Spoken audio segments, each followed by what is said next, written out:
Olá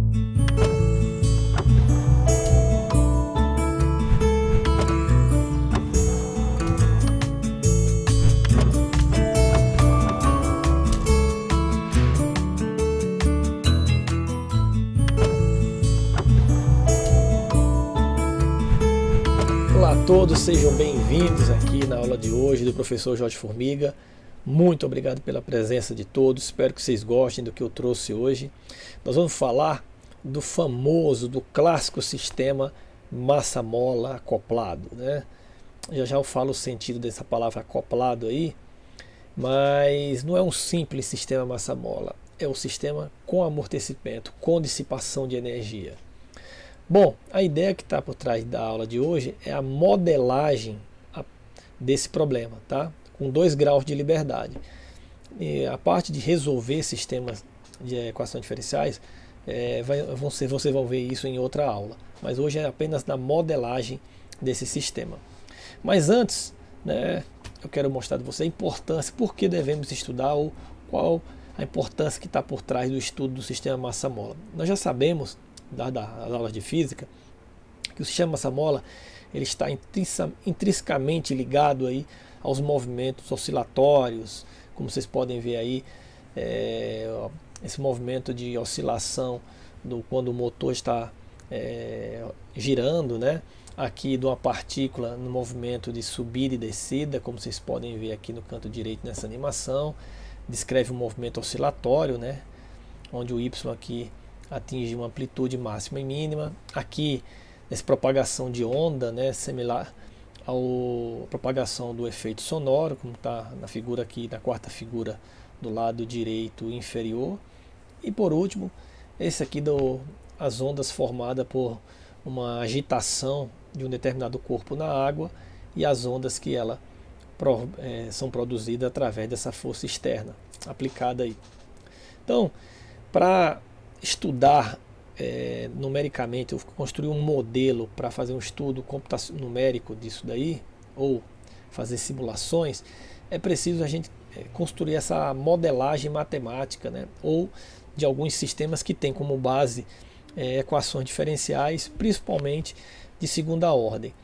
E quando se trata de movimentos oscilatórios, não podemos deixar de entender essa modelagem para um sisteminha aí com 2 graus de liberdade.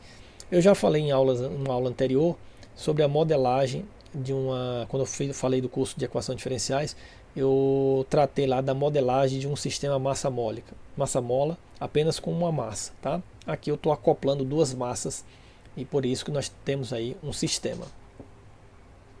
Pois bem, então vamos lá. Para entender, né, a ideia, né, desse modelo, nós vamos partir ou recordar, dado uma massa, né, o movimento oscilatório que essa massa descreve, se nós pegarmos aí, como vocês podem ver, um papel e uma caneta presa nessa mola e excitarmos esse peso de massa M e girar o papel no momento que essa massa sobe e desce, essa canetinha aqui que vocês estão vendo vai riscar exatamente o movimento de subir e descer da massa, e no momento que a gente gira esse papel, ele descreve, né, esse gráfico que é exatamente o comportamento oscilatório de subida e descida. Isso também pode estar relacionado à própria vibração de uma máquina. Esse aqui é o diagrama de corpo livre que vocês estão vendo no canto superior direito. Vou colocar o indicador aqui. Esse aqui é o diagrama de corpo livre de uma máquina, né, conectada a 2 molas e um dissipador de energia, um amortecedor, né, que gira, né. Esse aqui é um motor, representa um motor que tem uma rotação, e esse Ezinho aqui é uma espécie de desbalanceamento que está envolvido com esse M minúsculo aqui, tá? Então esse aqui é o diagrama de corpo livre que se constrói com base no modelo qual nós queremos determinar essa equação. Que da mesma forma que podemos descrever um movimento aqui no tempo, né? Ou seja, um x no tempo aqui, ou um y no tempo, né? É o movimento que essa máquina vai descrever de subir e descer ao passar do tempo. Claro que não é exatamente essa, porque temos um dissipador de energia aqui, um amortecedor. Pois bem, mas se nós quisermos, né, tratar desse comportamento de duas massas conectadas ou acopladas, né? Aqui, como vocês podem ver, massa 1, que elas vibram, né, no movimento oscilatório aí sobre esse eixo, que eu chamo eixo X aqui, quando nós aplicamos uma força F1 e uma força F2 nas respectivas massas M1 e M2. Aqui pode observar que esse sisteminha ele possui 2 graus de liberdade, né? Aqui nós temos uma massa, uma mola K1, uma mola K2, o qual acopla M1 e M2, e uma mola K3. Aqui nós temos um amortecedor, um dissipador de energia, um damper aqui, C1, aqui um C2 e aqui um C3. Tá?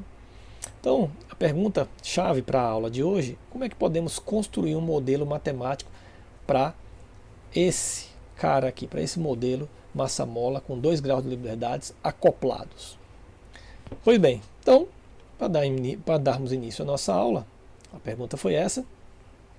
E ao momento que nós modelamos esse sistema, nós estamos interessados em uma integração de um sistema dinâmico que nos permite entender o comportamento de oscilação dessas duas massas. Aqui eu posso dizer que o azul descreve a massa 1 e o vermelho aqui descreve a massa 2, isso aí oscilando ao longo do tempo. Durante 20 segundos, aqui estão as amplitudes desses dois corpos. Mas para entender essas amplitudes, nós precisamos de um modelo, né? De um modelo matemático. Um modelo matemático que descreve também esse movimento acoplado aqui, né, entre duas massas, também ele é bem representado por uma massa que oscila e um pêndulo, né, conectado a ele. Ao mesmo tempo que essa massa ela vai e vem, esse pêndulo ele balança. Então nós temos um sistema com 2 graus de liberdade aí, que pode ser descrito, o que tem como base também a ideia de um sisteminha como esse. É claro que aqui nós temos equações que tratam de rotações, né, e que poderiam ser incluídas aqui, que não é o caso da aula de hoje. Isso aqui, o modelo para esse caso, vou fazer em uma próxima aula. Então vamos lá. Eu vou trabalhar aqui uma equação bem semelhante a essa que vocês estão vendo. Vamos determinar uma equação semelhante a essa. Aqui, essa que vocês estão vendo é quando nós retiramos o amortecimento do sistema, né? Mas na aula de hoje nós vamos tratar de uma mais completa. Vamos considerar esses 3 amortecedores, C1, C2 e C3. Pois bem, então para darmos início ao nosso exercício, observe que nós temos aí o nosso sistema massa-mola, né, acoplado, porque, como eu disse, está conectado por esse amortecedor. E a primeira coisa vamos desenhar o diagrama de corpo livre, ou seja, o diagrama que representa, que nos mostra as forças que estão envolvidas. Aqui vamos definir o corpo movimentando para o lado direito, né, no sentido da setinha aqui como positivo, e do lado esquerdo a setinha de F1 como positivo, e a esquerda de F1 ao contrário de F1 como negativo. Vamos definir então que na massa 1 nós temos deslocamento 1, que é x1, velocidade vai ser a derivada do x1, que então é x1 ponto, e a aceleração da massa 1, que vai derivar da segunda de x1, que é o x, 2 pontinhos em cima aqui. Da mesma forma, definimos aqui para a massa 2. Note que, uma vez que nós temos uma mola e um amortecedor aqui, no momento que nós puxamos, aplicamos uma força F1 puxo, no sentido à direita aqui, note que duas forças contrárias vão aparecer, que estão aqui.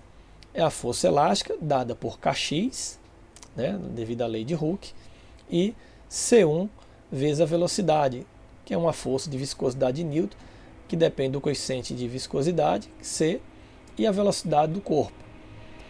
Aqui K1 é dado por Newton, Newton por metros por deslocamento, né? E C1 é dado por Newton por unidade de velocidade. Pois bem, então nós temos aqui duas forças no sentido contrário, C1 vezes a velocidade do corpo 1 e K1 vezes o deslocamento da massa 1. Da mesma forma, nós temos aqui, já eu falo a questão do deslocamento, mas temos uma mola K2 aqui atuando aqui e um amortecedor de coeficiente C2 atuando aqui.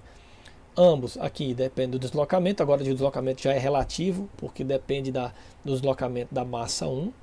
Né? Então, o quão a massa 2, massa 1 desloca, depende da massa 2. Então, é o x2 menos x1. Né? É só pegar a diferença da distância percorrida pela massa 2 e retirar o percorrido pela massa 1. Então, tem uma distância relativa aqui, x2 menos x1.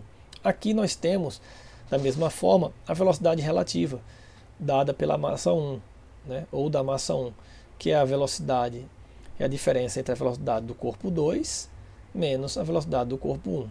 Então, analogamente, nós temos aqui a força referente elástica K3 e a de viscosidade C3, que já eu falarei mais dela. Tá bom? Então vamos, primeira coisa, para construirmos um modelo matemático, vamos analisar separadamente cada uma das massas. Então, vamos analisar primeiro a massa 1 e em seguida construir as equações para ela e em seguida para a massa 2. Pois bem, baseado na segunda lei de Newton, né, somatório das forças é igual a massa vezes a aceleração, ou seja, a força resultante. Mostra bem a dinâmica de movimento desse corpo. Vou trocar a aceleração aqui por a derivada segunda do deslocamento no tempo. Note que aqui também vou trocar depois por x2 pontos. Então vamos lá, com base na massa 1, né, e a segunda lei de Newton, o que nós podemos observar? Então, somatório das forças. Vamos somar todas as forças envolvidas aqui. Então eu estou aplicando uma força aqui para a direita, então positiva, né, F1, menos, né, essas duas forças que estão atuando aqui no sentido contrário. Elas estão aqui, ó, K1, X1, C1, X1 ponto. Que a derivada corresponde à velocidade do corpo 1. Vamos agora ver essa segunda contribuição aqui. Bom, note que ela está no mesmo sentido, né, no mesmo sentido aqui da força 1. Tanto, né, K, a força elástica, K vezes deslocamento, aqui o deslocamento relativo, x2 menos x1, mais a de coeficiente de viscosidade, C2, vezes a velocidade relativa, que é a diferença entre a velocidade da massa 2 pela massa 1, igual a massa 1 vezes a aceleração da massa 1. Uma dica aqui, uma sacada, que é para você verificar se de fato sua equação foi montada corretamente, é nesse ponto aqui, né, onde elas são acopladas. Olha que interessante. Note que, vamos supor aqui que o deslocamento da massa 2 é maior do que o da massa 1. Certo? Ou seja, a massa 2, ela puxa, o deslocamento é maior. Se o deslocamento da massa 2, ou seja, x2 é maior que x1. Se x2 é maior que x1, essa diferença é positiva. Com positivo que daqui fora fica positivo. Então essa contribuição aqui, ela é positiva. Olha o que eu estou dizendo. Quando eu puxo a massa 2 com maior deslocamento em que a massa 1, note que até pelo sistema aqui, se esse deslocamento aqui é maior do que esse, a força que surge aqui vai estar na mesma direção de F1, ou seja, ela vai puxar o corpo 1, porque eu estou adotando, né? Ou seja, se está na mesma direção de F1, então ela vai ser positiva, tanto aqui quanto aqui. Né? Agora imagina só se a massa M2 tem um deslocamento muito lento e a massa 1 tem um deslocamento maior, um x maior.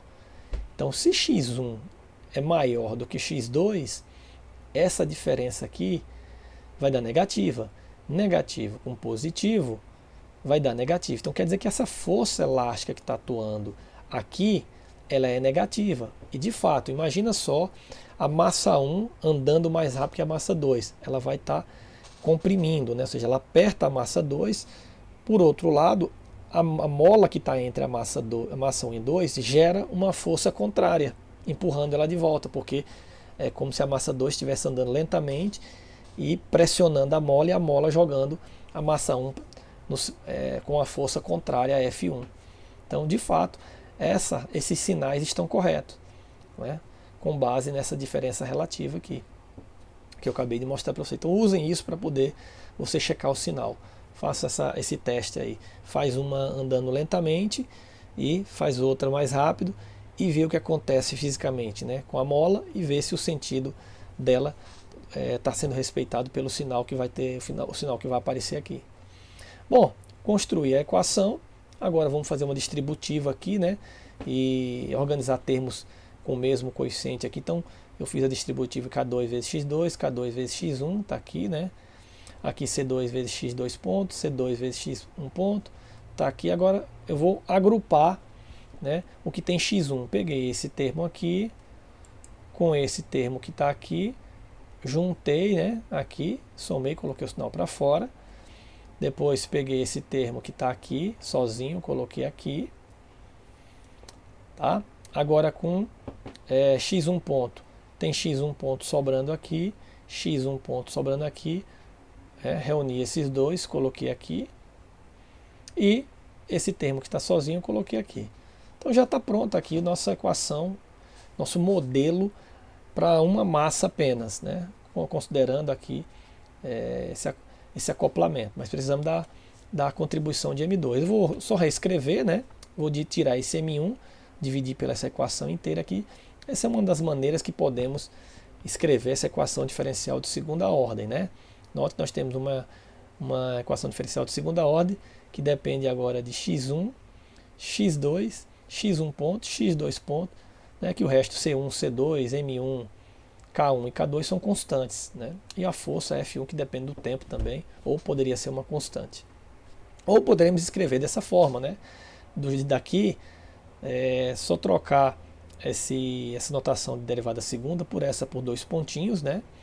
E jogar todos esses termos para o lado direito e deixar o F sozinho aqui, como eu fiz aqui. É uma das maneiras de nós escrevermos uma equação diferencial de segunda ordem, né? Se vocês lembrarem lá de EDO de segunda ordem, ó, uma derivada de segunda ordem, constante, derivada de coeficientes constantes, né? C1 e C2 são constantes, só que aqui nós temos, aqui ó, eu tenho um errinho aqui, aqui é X1, tá?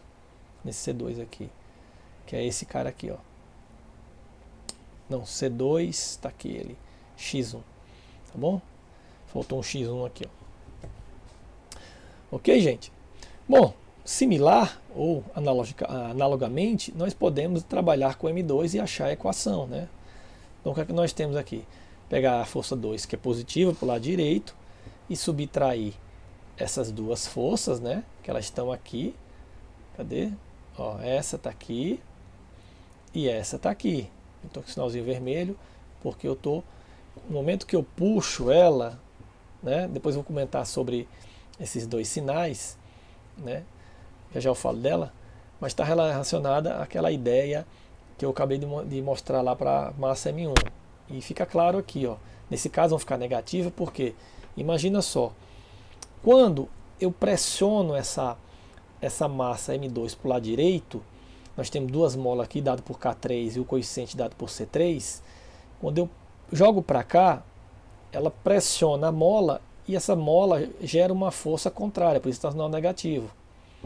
E a força devido à viscosidade também gera sentido oposto, porque eu pressiono a mola e o amortecedor na parede e os dois exercem uma força contrária. Então por isso sinal negativo. Aqui vocês vão perceber também que, note que, vamos imaginar que o deslocamento da massa 2 seja maior que o deslocamento da massa 1. Ao fazer isso, se a massa 2 é maior que a massa 1, então essa diferença é positiva. Certo? Consequentemente, positivo com negativo dá negativo. Então, eu estou querendo dizer que quando esse deslocamento é maior do que o da massa 1, a massa 2, né, a massa 1 está lenta, então está puxando a massa 2 para trás. De fato, né, a massa 2 está mais rápida, a massa 1 está mais lenta, então ela exerce uma força contrária, considerando a viscosidade e o amortecedor que está puxando eles para trás aqui. Por isso que agora os dois sinais caem, são negativos. Eu coloquei até em vermelho aí, porque se não fossem negativos, né, não estariam dando certo a dinâmica, a física que está por trás aí. Agora imagina que quando o X1, o deslocamento de X1 é maior que X2. Olha o que acontece, quando a massa 1 está empurrando a massa 2, né? Ou seja, se o deslocamento é maior, ele vai empurrar a massa 2. Então, se X1 é maior que X2, essa diferença é negativa. Negativo com negativo dá positivo. Então, essas duas forças aqui ao ao invés de puxar a massa, elas vão empurrar a massa 2, né? Ao invés de puxar a massa 2, elas vão empurrar a massa 2. Então, de fato, esse sinal está representando bem a dinâmica do problema. Então, tomem muito cuidado aqui, tentem fazer isso daqui, ok? Bom, feito isso, faça um distributivo, organize os termos comuns, né, de relação a x2 e de relação à velocidade 2, organize os coeficientes aqui de amortecimento, ou melhor, de elasticidade, de amortecimento, e podemos reescrever nossa EDO com base na massa 2, no movimento da massa 2.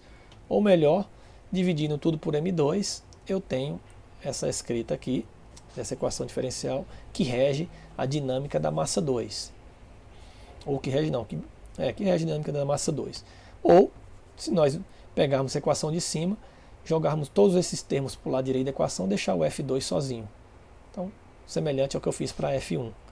Então, eu tenho o meu sisteminha aí, muito completo, né? Tem uma força externa envolvida. Essa força externa pode ser, nessa massa aí, uma pessoa puxando, pode ser um motor, né?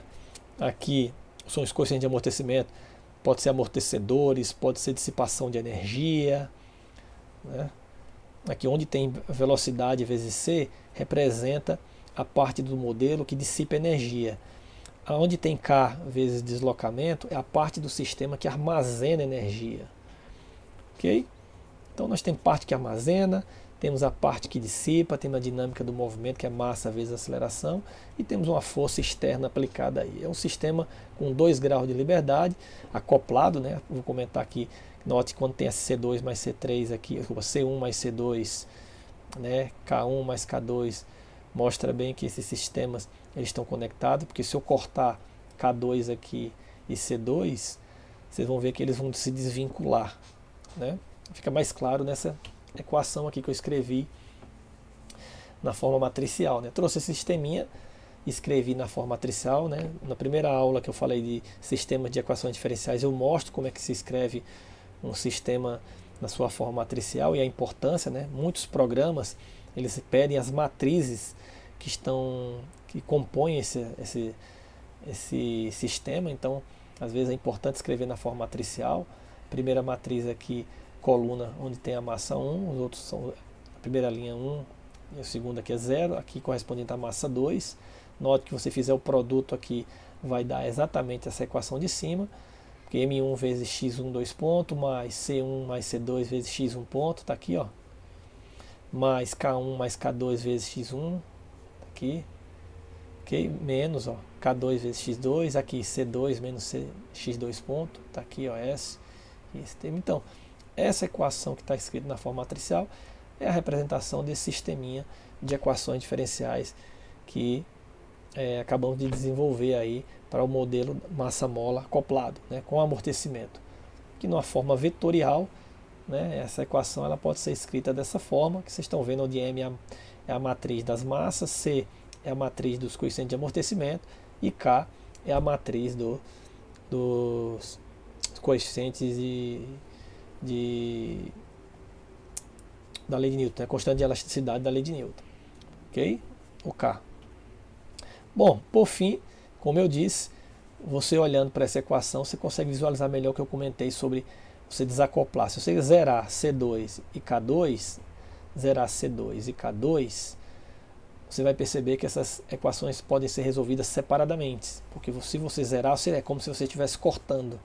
Então você pode resolver um EDO sem precisar resolver o sistema, que elas estão desacopladas. A partir do momento que elas estão acopladas, aí você tem que resolver o sisteminha, cuja solução, né, o x1 e o x2, que nós obtemos quando resolvemos uma EDO, um sistema como esse, nos permite identificar a posição desses dois corpos ao longo do tempo. Ok, gente? Então tá aí a ideia de que está por trás dessa modelagem desse sisteminha com 2 graus de liberdade. Então eu deixo para vocês aí a ideia de que se nós colocarmos mais uma massa aqui acoplada, agregarmos mais uma massa aqui no centro dela, né? E colocássemos dos dois lados tanto um amortecedor como uma mola, E como é que ficaria esse sistema? 3 graus de liberdade, né? 3 massas, vocês vão ter um sisteminha aqui com 3 equações, né? Diferenciais envolvidas, acopladas, né?